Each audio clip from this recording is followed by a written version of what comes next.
고린도후서 10장 12절부터 18절까지 찾으셔서 교독하도록 하겠습니다.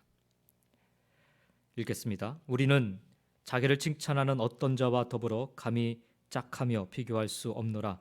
그러나 그들이 자기로서 자기를 헤아리고 자기로서 자기를 비교하니 지혜가 없도다. 그러나 우리는 분수 이상의 자랑을 하지 않고 오직 하나님이 우리에게 나누어 주신 그 범위의 한계를 따라 하노니 곧 너희에게까지 이른 것이라. 우리가 너희에게 미치지 못할 자로서 스스로 지나쳐 나아간 것이 아니요 그리스도의 복음으로 너희에게까지 이른 것이라. 우리는 남의 수고를 가지고 분수 이상의 자랑을 하는 것이 아니라 오직 너희 믿음이 자랄수록 우리의 규범을 따라 너희 가운데서 더욱 풍성하여지기를 바라노라. 이는 나의 규범으로 남의 규범으로 이루어 놓은 것으로 자랑하지 아니하고 너희 지역을 넘어 복음을 전하려 함이라. 자랑하는 자는 주 안에서 자랑할지니라. 같이 읽겠습니다. 옳다 인정함을 받는 자는 자기를 칭찬하는 자가 아니요 오직 주께서 칭찬하시는 자니라. 아멘. 오늘 이 말씀을 가지고 우리의 자랑이라는 제목으로 말씀을 좀 나누겠습니다. 제가 올 하반기를 수요예배 시간을 통해서 고린도전서 후서를 강의하는 데 다 보내게 되었습니다. 오늘날 교회들은 나름 성장하고 부흥하고 있음을 보게 됩니다. 성장하고 부흥한다고 해서 교회가 아무런 문제가 없는 것은 아닐 것입니다. 나름 그 안에 안고 있는 여러 가지 다양한 문제들이 있습니다. 그런데 일부 성도들은 교회 안에 드러나는 문제들을 보며 이 교회를 떠나 저 교회로 옮겨가는 일들이 이제는 일상화되어 버렸습니다. 성도만이 아니라 목회자들도 이 교회에서 어려운 문제를 경험하다가 도저히 못 견디면 다른 교회로 옮겨가곤 합니다. 그러니 비단 성도만의 문제라 할 수는 없습니다. 그래서 사실 제 마음에는 이 고린도 교회가 깊이 와 닿았습니다. 그래서 고린도전서 후서를 여러분과 함께 나누며 목회자의 마음, 또 성도의 마음, 그리고 어떤 교회여야 하는가를 함께 고민해 보고 싶었습니다. 원래 적어도 금년에는 이 고린도전서 후서를 다 마치려 했는데 아직도 다 못 마치고 해를 넘기게 됩니다. 너무 지루해하지 마시고 이 말씀들을 통해 하나님이 기뻐하시는 교회요, 하나님이 기뻐하시는 성도의 모습을 하나씩 회복해가는 저와 여러분 모두가 다 되시기를 예수님의 이름으로 먼저 축원드립니다. 우리는 지난 3년여 시간 동안 팬데믹을 겪으면서 한 번도 경험해 보지 못했던 신앙의 위기, 어려움을 경험해 보게 되었습니다. 교회가 문을 닫고 예배를 드릴 수 없는 그런 초유의 사태를 겪기도 하였고 뜻하지 않은 질병으로 사랑하는 이들을 갑작스럽게 우리 곁에서 떠나보내야만 하는 일도 겪었습니다. 하나님을 믿는다는 것은 과연 무엇인가, 어떤 것인가를 그동안 고민해 보지 않고 신앙생활했었는데 이번 기회를 통해 아주 진지하게 우리 스스로 고민해 보는 시간이 되기도 했습니다. 교회에 나오지 않고도 과연 하나님을 예배할 수 있는가에 대한 심각한 도전도 경험해 보았습니다.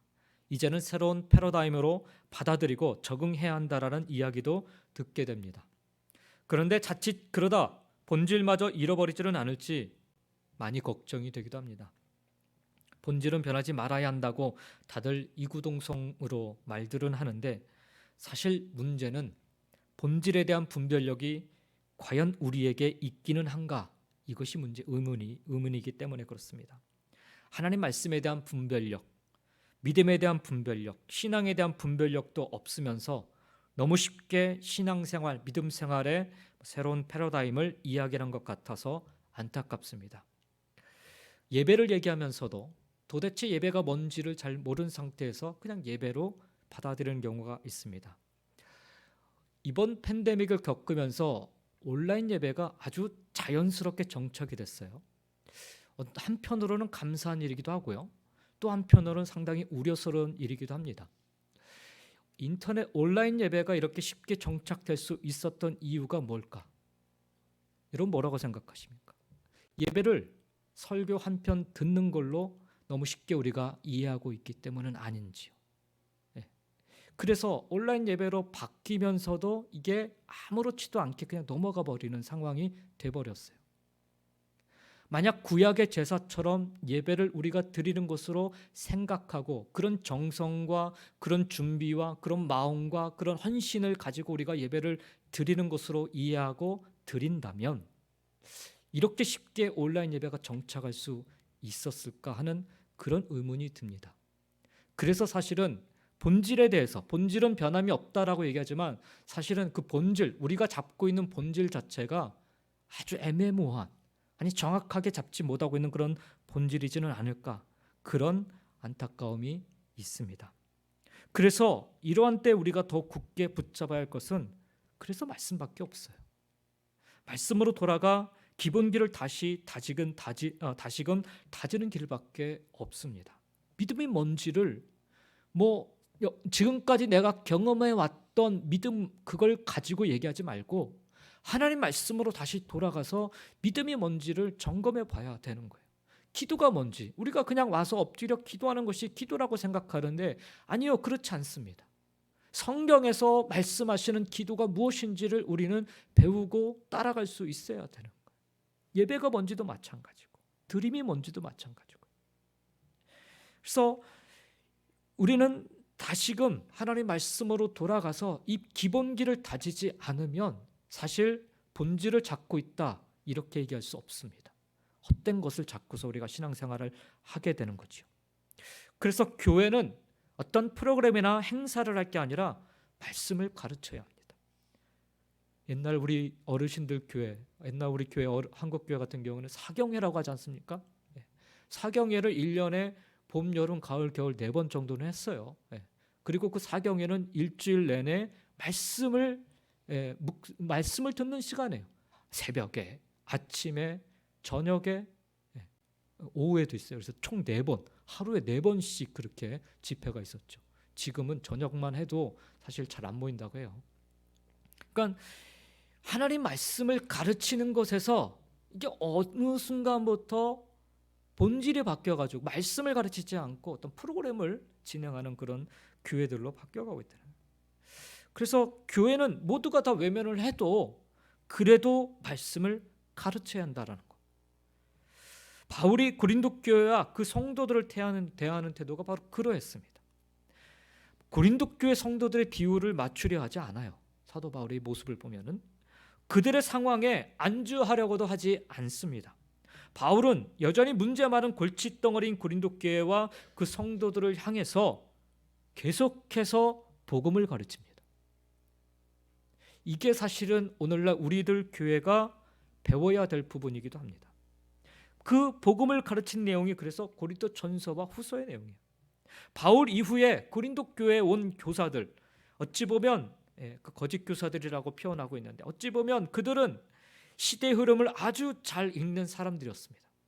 사람들의 마음도 아주 잘 읽는 자들이었어요. 그래서 너무도 쉽게 바울에게 집중되었던 고린도 교회 성도들의 마음을 자신들에게로 다 빼앗아가 버렸어요. 그들은 하나님 말씀을 가르치기보다는 복음을 가르치기보다는 세상의 논리로 자신들의 주장을 정당화하는 데 온 정성을 다 기울였습니다. 그 결과 고린도 교회는 큰 혼란에 휩싸이고 말았습니다. 부흥하고 성장하고 복음이 증거된 게 아니라 혼란이 왔어요. 그리고 분당이 생겼습니다. 분열이 생겼습니다.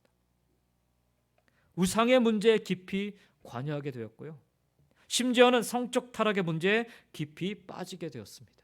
그리고 그것에 대해서 어느 누구도 말을 제대로 하지 못하는 상황에 빠지게 됐어요. 그런데도 교회는 자정 능력을 상실한 채 걷잡을 수 없는 혼돈의 소용돌이 속에 점점 그 힘을 잃어만 갔습니다. 그리고 오히려 바울을 대적하는 일이 일어나기 시작했습니다. 분명 고린도 교회는 부흥하는 교회였고 세상을 앞서가는 교회였고 물질적으로나 세상 지식적으로나 훌륭한 교회였습니다. 그런데 고린도 교회는 점점 그 힘을 잃어만 갔습니다. 고린도 교회는 오늘날 우리들의 교회와 많이 닮아 있습니다. 특히나 팬데믹을 막 통과한 우리 시대의 교회와 많이 닮아 있습니다. 그래서 우리는 우리 시대의 교회를 진단하는데 이 고린도 전서와 후서의 말씀을 자세히 들여다볼 필요가 있는 것입니다. 제가 강의를 하고 싶어서 그 2022년도 하반기 내내 고린도 전서 후서를 붙잡고 있었던 게 아니라 하나님의 교회에 대한 마음을 함께 나누고 싶어서 사실 이 말씀을 계속 붙잡게 되었어요. 바울의 외침과 가르침을 통해 앞으로 우리의 교회들이 헤쳐나가야 할 방향을 정할 수 있어야 하는 것이죠. 그래서 사실 저는 이 고린도전서 후서를 여러분과 함께 말씀을 나누면서 마음이 많이 무거웠어요. 내내 무거웠습니다. 말씀을 읽는 내내 앞으로 전진해 나가지 못하는 교회의 힘 잃은 모습이 고린도 교회와 같다는 생각 때문에 마음이 무거웠어요. 우리 교회도 예외가 아니죠. 팬데믹을 겪으면서 앞으로 전진하지 못하고 주춤주춤하고 멈춰 서 있는 모습을 우리 또 보이고 있지 않습니까?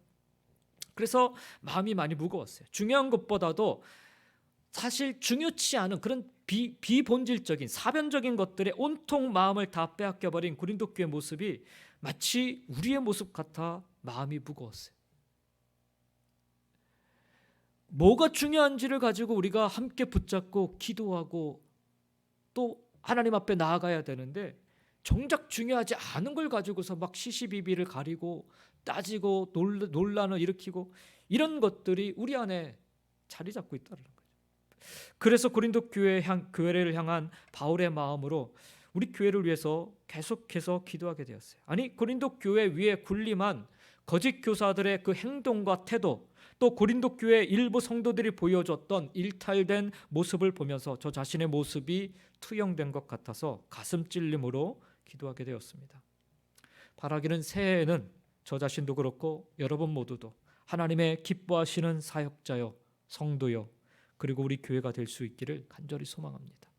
무엇보다 하나님의 말씀 위에 굳게 선 우리 모두가 다 될 수 있기를 예수님의 이름으로 먼저 축원드립니다. 오늘은 한 해를 마감하는 마지막 시간으로 우리 스스로를 그리고 다른 사람들을 평가할 때 어떤 자세, 어떤 마음이어야 하는지에 대해서 오늘 말씀을 통해 함께 상고해 보았으면 합니다.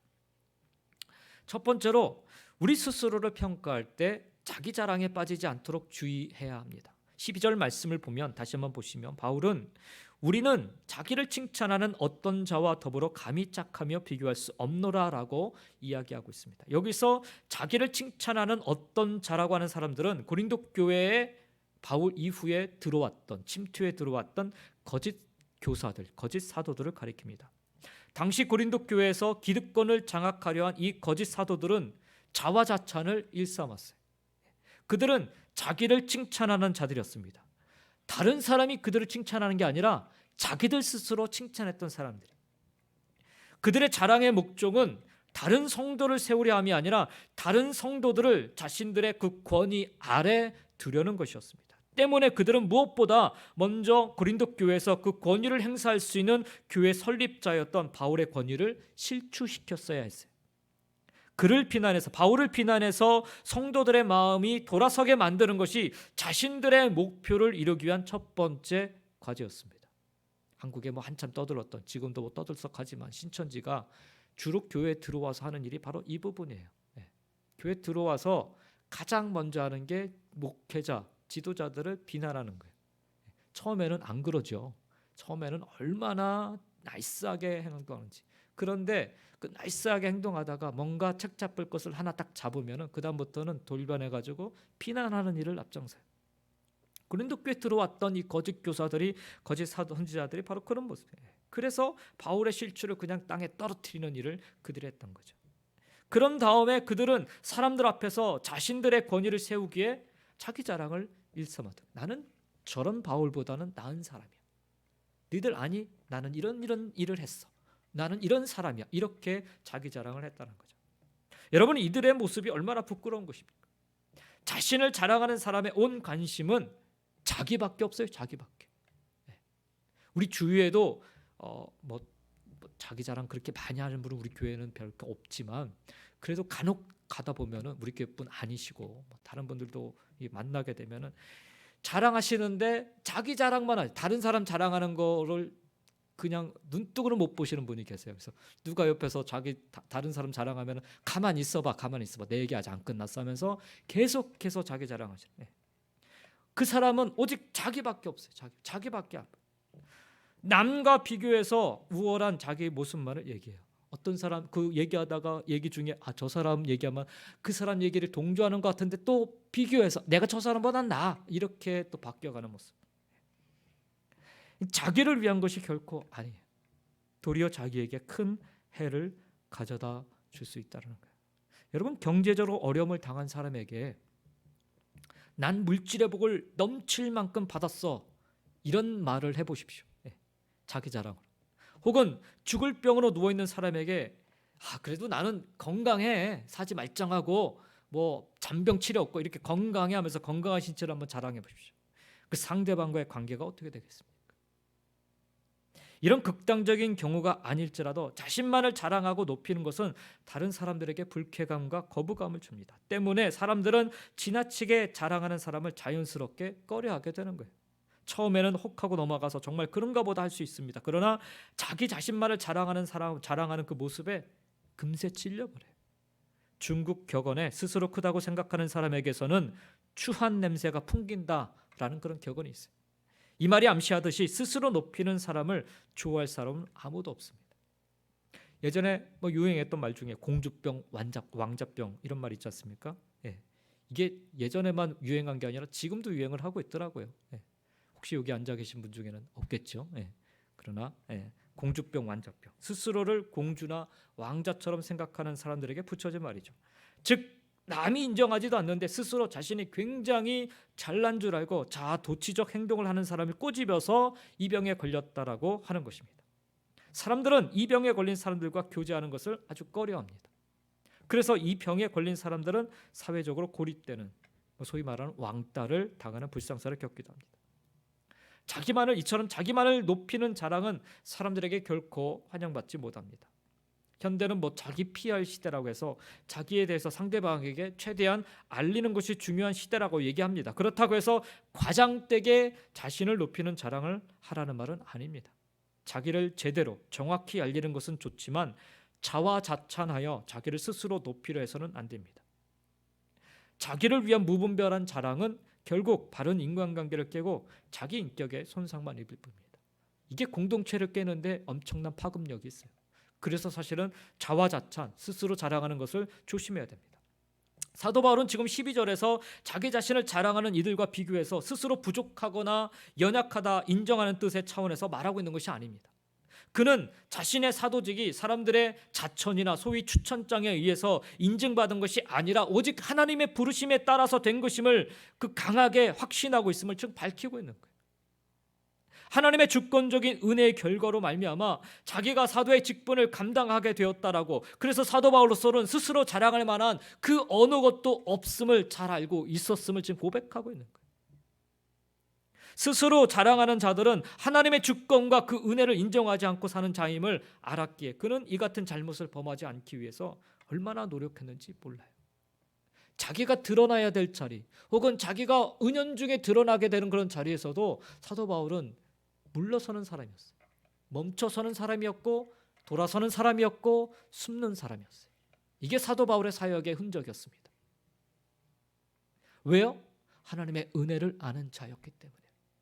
자기가 지금 이 사역을 감당하는 것은 자기 능력이 아니기 때문에 그래요. 자기의 어떤 노력이 아니기 때문에 그래요. 그냥 하나님의 인도하심 따라 내가 여기까지 왔음을 알기 때문에 그래요. 그래서 그는 무수히 많은 자랑할 것이 있음에도 불구하고 자랑하지 않아요. 자기 스스로 자랑하지 않습니다. 오히려 사람들이 사도 바울을 보십시오, 우리는 사도 바울을 따라갑니다, 이렇게 얘기할 뿐이지 바울 스스로 자기가 어떤 일을 했다라고 사실 얘기하지 않습니다. 우리의 잘한 일은요, 굳이 우리가 자랑하지 않아도 하나님이 인정하시면 하나님의 손으로, 하나님의 방법으로 드러나게 됩니다. 그것이 바로 하나님의 백성과 하나님의 자녀로 사는 길이고, 그것이 바로 하나님의 종으로 사는 길입니다. 사랑하는 성도 여러분, 한 해 우리 삶에 대해서 스스로 자랑할 만한 일이 많다 하여도 하나님께로만 감사드리며 살아가시기 바랍니다. 그러면 우리 주님께서 여러분 한 사람 한 사람을 칭찬해 주실 것입니다. 혹 오늘 칭찬하지 않으셔도 그날에, 우리 하늘나라에 가서 우리 주님이 잘했다, 너 정말 잘했다, 이렇게 칭찬해 주실 줄 믿습니다. 두 번째로, 이제 사도 바울이 얘기하면서 자기 기준으로, 자기 스스로 자랑하는 문제를 언급한 바울은 연이어서 자기 기준으로 다른 사람을 평가하는 문제를 좀 다루고 있습니다. 오늘 본문 12절에 이어서 보면은요, 고린도 교회를 어지럽게 한 거짓 사도들의 그런 특징이 나오는데, 그것은 자기로서 자기를 헤아린다, 이런 표현을 쓰고 있어요. 12절 후반부를 보면은 그러나 그들이 자기로서 자기를 헤아리고 자기로서 자기를 비교하니 지혜가 없도다, 이렇게 표현을 하고 있어요. 즉 고린도 교회 거짓 사도들은 자기가 정한 기준에 따라 자기를 평가하고 또 바울도 평가했던 거예요. 그러니 자기를 자랑하지 않을 수 없었고요, 또 반대로 바울을 비난하지 않을 수 없었던 것입니다. 그런데 자기가 정한 기준에 따라 자기와 다른 사람을 평가하는 것은요, 비단 고린도 교회의 그 거짓 사도들에게만 해당되는 것이 아닙니다. 이것은 이 세상을 살아가는 사람들에게도 보편적으로 적용되고 있는 일이에요. 이런 현상은 바울 당시로부터 2000년이 지난 오늘날에도 그냥 그대로 나타나고 있어요. 요즘 사회가 어떻게 흘러가고 있어요? 극단적인 개인주의가 아주 극성을 부리고 있지 않습니까? 오늘날 사람들은 자기가 하고 싶은 대로, 또 자기가 느끼는 대로 하는 것이 최선이라고 외칩니다. 누가 뭐라고 해도 나만 좋으면 그만이라고 얘기를 해요. 절대적인 기준이 바로 자기 자신입니다. 나입니다. 다른 사람에 대해 배려하지 않습니다. 어른이 한마디 해도 당신이 나랑 무슨 상관이냐는 듯이 바라보거나 따집니다. 한마디로 세상의 중심이 자신이 된 것입니다. 자기 중심적인 사고방식에 젖어 있는 것입니다. 때문에 세상 사람들은 자기 기준을 정해놓고 그 안에서 행하는 자신의 행동이나 사고방식을 옳다, 이게 맞아, 이렇게 정당화해버립니다. 더불어 아름다운 공동체를 이루어야 할 사람들이 자기 고집만을 세웁니다. 직장이나 학교나 사회나 민족이나 국가나 심지어는 가정마저도 자기 중심적인 기준을 세우고 그것이 정의라고 고집을 해요. 이게 맞아, 이렇게 얘기를 해요. 자랑은 아니더라도 절대 굽히는 법이 없어요. 그래서 공동체 관계가 깨져버리는 거예요. 그런데 문제는 그리스도의 몸된 교회에서도 그러한 경향이 나타나고 있다는 사실. 중대한 문제죠. 그리스도의 몸을 무너지게 할 수도 있는 심각한 문제입니다. 여러분, 적어도 우리 그리스도의 몸을 이루는 성도들만큼은 자기 기준에 따라 자기와 다른 사람을 평가하거나 그것으로 자기를 자랑하거나 다른 형제를 비난해서는 안 됩니다. 성도에게 있어서 모든 일의 판단 기준은 내가 되어서는 안 돼요. 우리의 판단 기준은 하나님과 교회의 머리가 되시는 그리스도가 되셔야 돼요. 예수 그리스도. 몸의 지체가 머리의 기준을 따르지 않고 자기가 정한 기준을 따라 행한다면 자신은 물론 온 몸을 파멸로 이끌 뿐입니다. 그래서 우리는 철저히 그리스도 중심주의자가 되어야 하는 것입니다. 순간마다 내 기준을 버리고 교회의 머리 대신 그리스도의 기준을 가져야 돼요. 세워야 됩니다. 따라야 됩니다. 내가 세워놓은 기준을 무너뜨리고 그리스도의 기준을 세우는 것은 나를 잃어버리는 게 아니에요. 내 기득권을 잃어버리는 게 아닙니다. 오히려 우리는 이것을 통해서 진정한 우리의 모습을 찾아가는 거예요. 그러면 구체적으로 어떤 태도를 가져야 합니까? 한마디로 성도는 다른 사람에 대해서는 관대하고 자기에 대해서는 엄격해야 됩니다. 이게 거꾸로 되면 안 돼요. 자기한테는 한없이 관대하고 다른 사람한테는 엄격한 거, 이게 거꾸로 돼버려가지고 오히려 많은 갈등을 일으키는 거예요. 12절 하반절에 보면 자기로서 자기를 비교하니라고 말씀하지 않습니까? 고린도 교회 거짓 사도들의 일종의 행동 패턴이었어요. 이게 그들은 자기가 세운 기준으로 남과 자신을 비교해서 자신의 그 우위성, 잘하는 거, 이런 것들을 강조했어요. 자신이 최고라고 떠벌리며 자랑했습니다. 그러다 보니까 그들은 자신들에 대해서는 관대하고 다른 사람들에 대해서는 엄격할 수밖에 없었습니다. 그들은 자기 자신의 잘못에 대해서는 대충 넘어가고 다른 사람의 잘못은 눈을 부릅뜨고 찾아내 비난하였어요.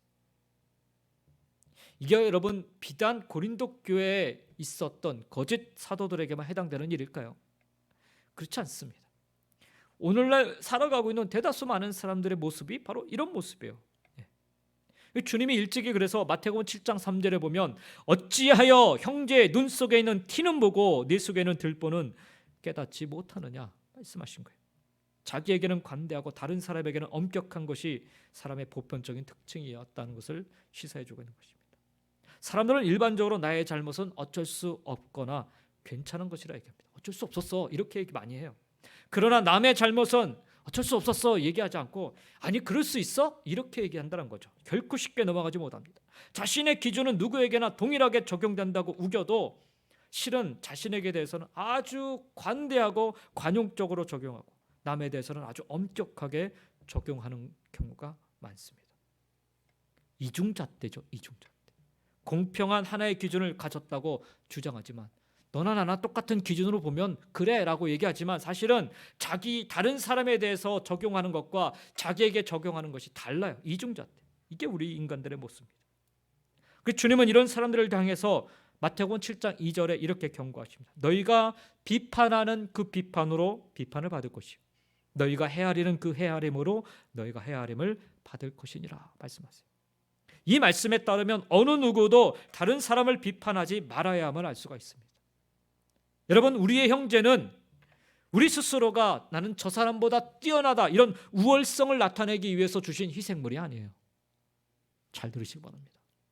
우리의 형제는, 우리의 형제자매들, 믿음의 형제자매들은 똑같은 자임을, 아니 오히려 내가 저들보다 낮은 자임을, 못한 자임을 알게 하시기 위해서 주신 하나님의 은혜의 선물이에요. 은혜의 선물.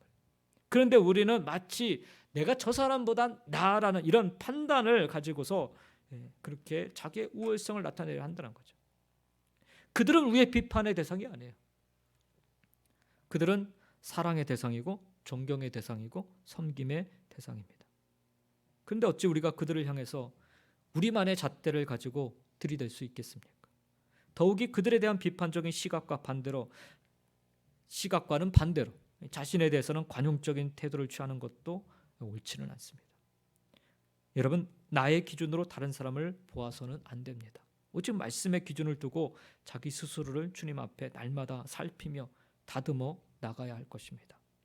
하나님은 남을 판단하기를 즐겨하는 자가 아니라 자기 삶에서 단 한 가지라도 찜찜한 것이 있으면 그것을 그냥 넘기지 말고 하나님 앞에서 해결하는 사람을 기뻐하십니다. 왜냐하면 그러한 자만이 주님을 닮아갈 수 있기 때문에 그렇습니다. 사랑하는 성도 여러분, 다른 사람에게는 한없이 관대하시기 바랍니다.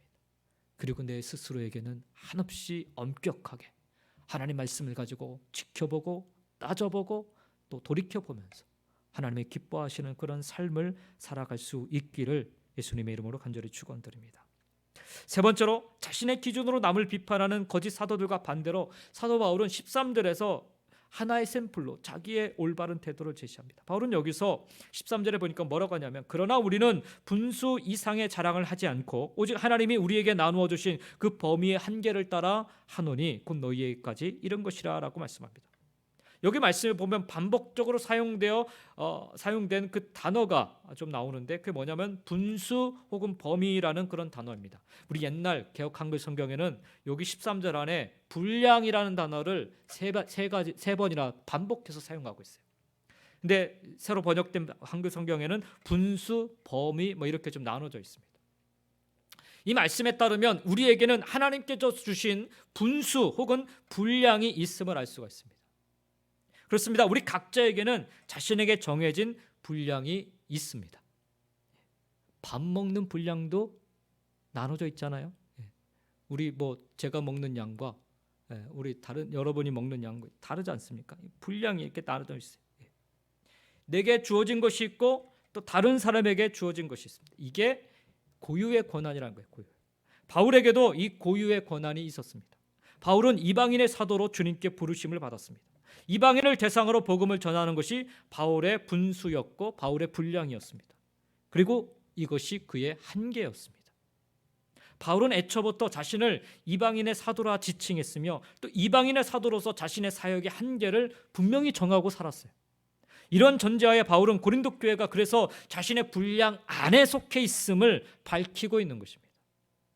그런데 바울이 이처럼 여기서 자신의 분량에 대해서 밝힌 데에는 그만한 이유가 있습니다. 처음 바울이 사도로 세움 받았을 때 바울과 예루살렘 교회에 있었던 예수님의 12제자들이죠. 12제자들 사이에 일종의 협약이 이루어졌어요. 첫 번째 협약은 바울을 이방인의 사도로 인정한다는 것이었어요. 두 번째는 바울은 순수한 개척자로서 기존 교회와는 무관하게 사역을 한다는 것입니다. 이것이 그 예루살렘 교회와 예루살렘 교회에 있었던 사도들과의 맺은 협약이었습니다. 그래서 바울과 그 사도들 간의 이러한 협약은 선교 영역에 대한 합의로도 볼 수가 있습니다. 그리하여 바울은 자기가 개척하여 세운 이방인 교회가 이방인 교회인 고린도 교회가 자기의 분량 혹은 자기의 고유 영역임을 주장하고 있는 거예요. 뭐 주장을 하기보다는 선언하고 있는 겁니다. 내 분량에 의해서 하나님이 주신 그 은혜에 의해서 내가 이렇게 세워나갔습니다. 뭐 여러분 미국에서 이제 개척을 하다 보면은요, 한인들이 많은 곳으로 가서 개척을 하게 됩니다. 지금 애틀란타가 아주 팩이래요, 팩. 왜 한인들이 얼마나 많이 모이는지, 한인들만 모이는 게 아니라 목사님들이 막 얼마나 많이 모이는지 몰라요. 그래서 뭐 거기 애틀란타에 나가신 목사님들 치고 다 개척을 하신대요. 왜 그런지 모르겠지만, 그러니까 이유는 뭐냐면은 한인들이 많기 때문에. 만약 사도 바울이요, 목회를 하기 위해서 교회를 개척한다면 어디로 개척을 해야 좋을까요?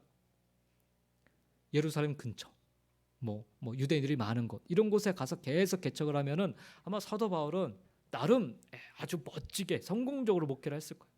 근데 사도 바울은 그러지 않았어요. 사람 없는 데 가서 개척을 해요. 사람 없는 데 가서 복음을 전해요. 유대인들이 없는 곳을 향해서 가요. 물론 처음에는 유대인 회당에 가서 복음을 전하지만, 유대인 회당 가서 복음을 전하면서 유대인에게 복음을 전하는 게 아니라 계속해서 이방인에게 복음을 전해요. 이게 사도 바울이 행했던 모습이었죠. 자기는 자기 분량을 알고 있었기 때문에 그래요. 그래서 팔레스티나부터 이 고린도 교회에 와서 어지럽혔던 이 거짓 사도들의 행위는 사도와, 그러니까 예루살렘 교회 있는 사도들과 자기 바울과의 맺었던 이 협약을 위반하는 행위예요. 한마디로 위반하는 행위. 그들은 그렇게 오면 안 되는 거예요. 왜? 이방인의 교회는 사도 바울에 의해서 계속해서 세워져 가고 또 새로운 이방인들이 지도자로 세워지는 것을 원래 그렇게 해왔기 했기 때문에 그래요. 그런데 예루살렘에서 파송, 뭐 소위 말하는 자기들은 파송받았다고 하는데, 이렇게 온 사람들이 이 유대인들에게 복음을 전하는 게 아니라 이미 세워진 바울이 세워놓은 그런 교회 가서 그냥 편안하게 목회를 하겠다고, 그런 일을 지금 하고 있는 거죠. 여기서 중요한 것은요, 사도 바울이 자기 분량 안에서 최선을 다했다는 것이고, 이런 자세가 우리 모든 성도에게 요구되어진다는 거예요. 그리고 이렇게 성도 각자가 자기에게 주어진 분량의 한계 내에서 최선을 다할 때 하나님의 일을 아름답게 이루어갈 수 있다라는 거예요. 사람이 기계는 아니지만 현대 사회에서 가장 널리 쓰이는 생산 시스템이 분업이라는 거예요. 분업. 자신에게 정해진 자리에서 자기 일에 최선을 다함으로 생산성을 높이는 시스템이 바로 분업 시스템입니다. 경력이 있고 능력이 있는 사람일지라도 자기의 한계를 그래서 넘어서면 안 되는 거예요. 능력이 있고 아는 것이 많다고 해서요, 여러분, 뭐 회사에 뭐 사장이 저기 말단부터 해가지고서 뭐 가서 이것도 하고 뭐 저것도 하고 뭐 그러면은 제대로 되겠어요? 뭐 이것저것 돌아다니면서 능력 있다, 아는 것이 많다고 해서 일을 한다면 무슨 일이 되겠어요? 자신의 분량 안에 속한 일이라면 최선을 다해야겠지만, 자신의 위치를 이탈하여서 이 일 저 일을 참견하고 다닌다면 결국 분량품만 생산하지 않겠습니까? 주님께서는 우리 성도 각자에게 고유한 권한과 역할을 주셨어요. 따라서 성도 각자에게는 책임과 한계가 있습니다. 성도가 우리 그리스도의 온전한 몸을 만들기 위해서는 각자에게 맡겨진 분량에 최선을 다하는 것이 무엇보다 중요합니다. 적게 받았다고 불평하거나 받은 것에 최선을 다하지 않는 것은 우리의 주인이신 주님의 뜻에 반하는 어리석은 행동이에요. 또 자신의 능력을 과신해서 주시지 않은 영역에까지 손을 뻗치는 것은 월권행위입니다. 월권행위. 이런 모든 행위는 그리스도의 몸을 온전케 하는데 도움이 되기는커녕 장애 요소가 될 뿐이에요. 받은 것에 감사하고 그것에 최선을 다하는 것만이 그리스도의 몸을 온전케 할 수 있는 유일한 것입니다. 사랑하는 성도 여러분, 우리가 이제 올 한 해를 마무리하면서 우리 모두 한 지체로서, 그리스도의 몸의 한 지체로서 각자에게 합당한 분량을 배정받았어요. 그럼 여러분, 자신의 것을 다른 사람과 비교하지 마시기 바랍니다. 남의 것을 탐하지도 마시고 그 분량에 감사하시면서 나는 과연 올 한 해 이 분량에 맞춰서 이 분량대로 최선을 다해 살았는지를 돌아보시고 또 감사하시면서 또 새해 내게 주신 이 분량대로 또 최선을 다해 살아갈 것을 결단하고 고백하는 그런 저와 여러분 될 수 있기를 간절히 주의 이름으로 축원드립니다. 끝으로 사도 바울은 스스로도 남을 지켜 세우든요, 이 자랑에 대해서 결론적으로 말하면서 우리의 유일한 자랑의 대상은 예수 그리스도이심을 밝힙니다. 17절 말씀에 보면 뭐라고 해요? 자랑하는 자는 주 안에서 자랑할지니라 말씀해요. 예레미야서 9장 23절과 24절의 말씀을 인용하고 있는 말씀이고요. 고린도전서 1장 32절에서도 했던 말인데, 마치 이 말은요, 주 안에서의 자랑을 권장하는 듯한 그런 인상을 줍니다. 하지만 이 말씀 자체는요, 자랑하는 것에 대한 부정적인 면을 지금 강조하고 있어요. 자기를 자랑하든 뭐 다른 사람에 의해서 자랑을 받든 어쨌든 간에 이 자랑 자체를 부정적으로 지금 이야기하고 있어요. 다시 말하면 무슨 말이냐면 예수 그리스도 외에는 자랑할 것이 없다라는 얘기예요. 예수 그리스도 외에는 자랑할 것이 없다. 말하자면 바울은 지금 고린도 교회에서 자화자찬하고 있는 거짓 사도들에게 강하게 경고하고 있는 것입니다. 동시에 이 말씀은 자칫 교만해져서 하나님이 아닌 자기를 자랑하기에 급급한 오늘날의 우리 모두에게도 동일한 교훈을 주고 있습니다. 세상 사람들은 자신들이 소유한 것들을 자랑합니다. 눈에 보이는 것이든 눈에 보이지 않는 것이든 상관없이 자신들이 가진 것을 자랑합니다. 돈, 명예, 학력, 지위, 외모 등 갖가지 자신이 가진 것을 자랑합니다. 물론 사람들이 이러한 것들을 자랑하는 것은요, 그들이 자랑할 만한 가치가 있다라고, 그것이 자랑할 만한 가치가 있다라고 생각하기 때문에 그래요. 사실 남이 가지지 않은 것을 내가 가졌다라는 것은 분명 자랑할 만한 것이 될 수 있습니다. 더욱이 그것이 세상 사람들이 살아가는 데 있어서 꼭 필요하고 모든 사람이 추구하는 것이라면 더욱 그럴 것입니다. 그래서 여러분, 돈 많이 가진 사람들이 자랑하잖아요. 이 세상에서 돈 없으면 못 사니까, 그래서 얼마만큼 많이 가졌느냐 그거 갖고 따지고 그러잖아요. 그런데 여러분, 돈이나 명예나 학력이나 지위나 외모 따위가 과연 우리의 진정한 자랑이 될 수 있는가? 과연 영원한 자랑이 될 수 있는가? 다양한 대답이 나올 수 있지만 결론적으로 하면 아니라는 거예요. 세상 사람들이 이러한 것들을 최고의 가치로 여기고 추구하듯이 성도들도 이러한 것들에 대한 필요성을 절실히 느끼고 있는 것은 사실이에요. 우리 성도들이라고 해서 돈 없이 살 수 있어요? 없잖아요.